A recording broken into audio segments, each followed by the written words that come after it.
Shalom. Tema firman Tuhan, dipercayakan rahasia Allah. Dalam Alkitab Perjanjian Lama ada seorang pribadi yang dipercayakan rahasia akhir zaman.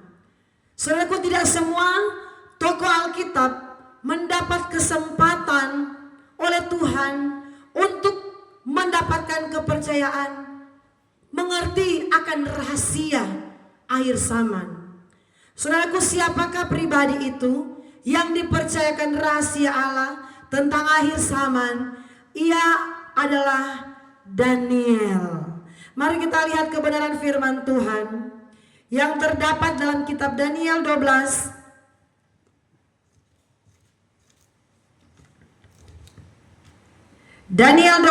ayatnya yang keempat sampai ayatnya yang kelima. Judul yang diberikan Lembaga Alkitab Indonesia, Akhir Zaman, ayat 4 dan 5. Tetapi engkau Daniel, sembunyikanlah segala firman itu dan meteraikanlah kitab itu sampai pada akhir zaman. Banyak orang akan menyelidikinya dan pengetahuan akan bertambah. Kemudian aku Daniel melihat, maka tampaklah berdiri dua orang lain, seorang di tepi sungai sebelah sini dan yang lain di tepi sungai yang di sebelah sana.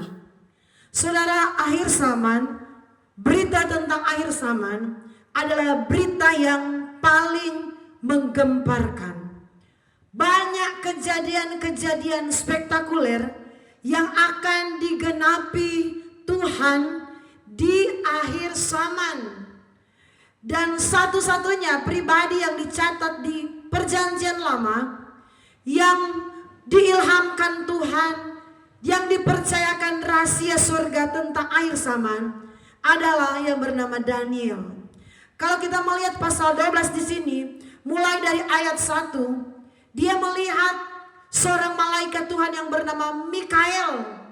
Saudaraku, Daniel, ayat 1 dikatakan, pada waktu itu juga akan muncul malaikat Mikael.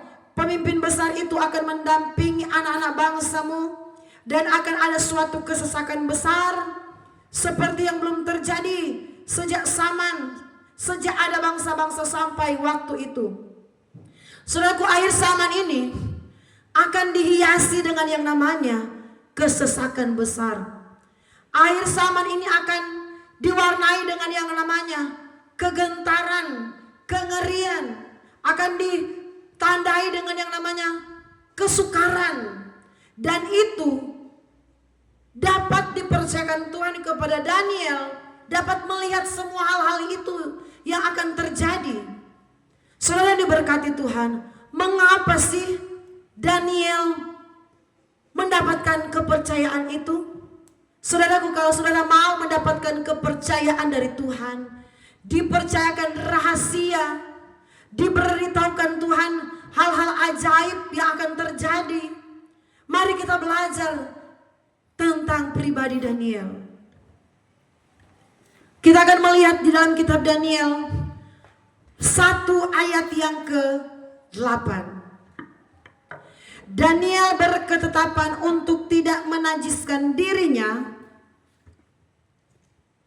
dengan santapan raja dan dengan anggur yang biasa diminum raja. Dimintanyalah kepada pemimpin pegawai istana supaya ia tidak usah menajiskan dirinya.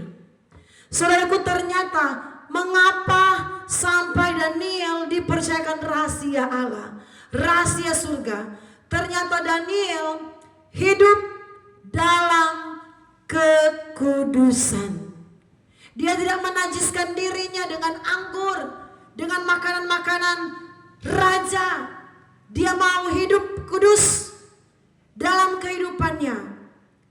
Saudaraku, banyak orang menganggap enteng hidup dalam kekudusan. Seenak-enaknya saja. Kalau orang panggil, bro, ini ada topi miring, Ada Jennifer, mari sekali-sekali. Tidak apa-apa. Kan pendeta tidak lihat. Kan majelis tidak lihat. Sekali-sekali. Iya ya, sekali-sekali. Ya sudah.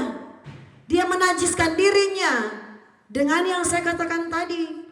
Tetapi Daniel, walaupun sudah diperhadapkan dengan kenikmatan di kerajaan, saudaraku, kenikmatan di kerajaan, itu bukan kenikmatan yang main-main. Dalam kerajaan segala sesuatunya tersedia dengan lengkap. Bahkan segala sesuatunya adalah yang terbaik. Makanan-makanan yang terbaik, minuman anggur-anggur yang terbaik. Segala kenikmatan ada di situ. Tetapi orang yang mau berketetapan, artinya apa? Orang yang mau buat peraturan untuk dirinya sendiri. Daniel buat peraturan untuk dirinya sendiri. Saya tidak mau untuk menajiskan diriku. Jadi benar-benar dia tidak langgar peraturan yang dia buat, yaitu hidup dalam kekudusan. Orang Kristen banyak kali kalah dalam hal ini. Ketika diajak sedikit, saudaraku, berbuat dosa, cepat-cepat dia ikut. Mari sudah, ayo. Orang kadang-kadang jarang-jarang kan, sekali-sekali, 1 bulan 1 kali, orang joget-joget di bar, kan sekali-sekali. Banyak kali orang Kristen kalah dengan hal itu. Jadi bagaimana Tuhan mau percaya? Tuhan mau percayakan berkat? Belum tentu. Boro-boro Tuhan memberkati pekerjaannya. Apatah lagi Tuhan mau percayakan rahasia. Sedangkan keuangan, ya belum tentu Tuhan pikir-pikir dulu kalau Tuhan mau berkati. Apatah lagi rahasia. Rahasia itu tidak semua orang bisa dipercayakan. Tidak semua orang, namanya rahasia. Tetapi Daniel, dia berketetapan untuk hidup kudus. Mari saudaraku, kita berketetapan untuk hidup kudus dengan Tuhan. Supaya tidak ada yang menghalangi berkat dicurahkan atas hidup kita. Ayat selanjutnya saudaraku, di dalam kitab Daniel pasal 6 ayat 11.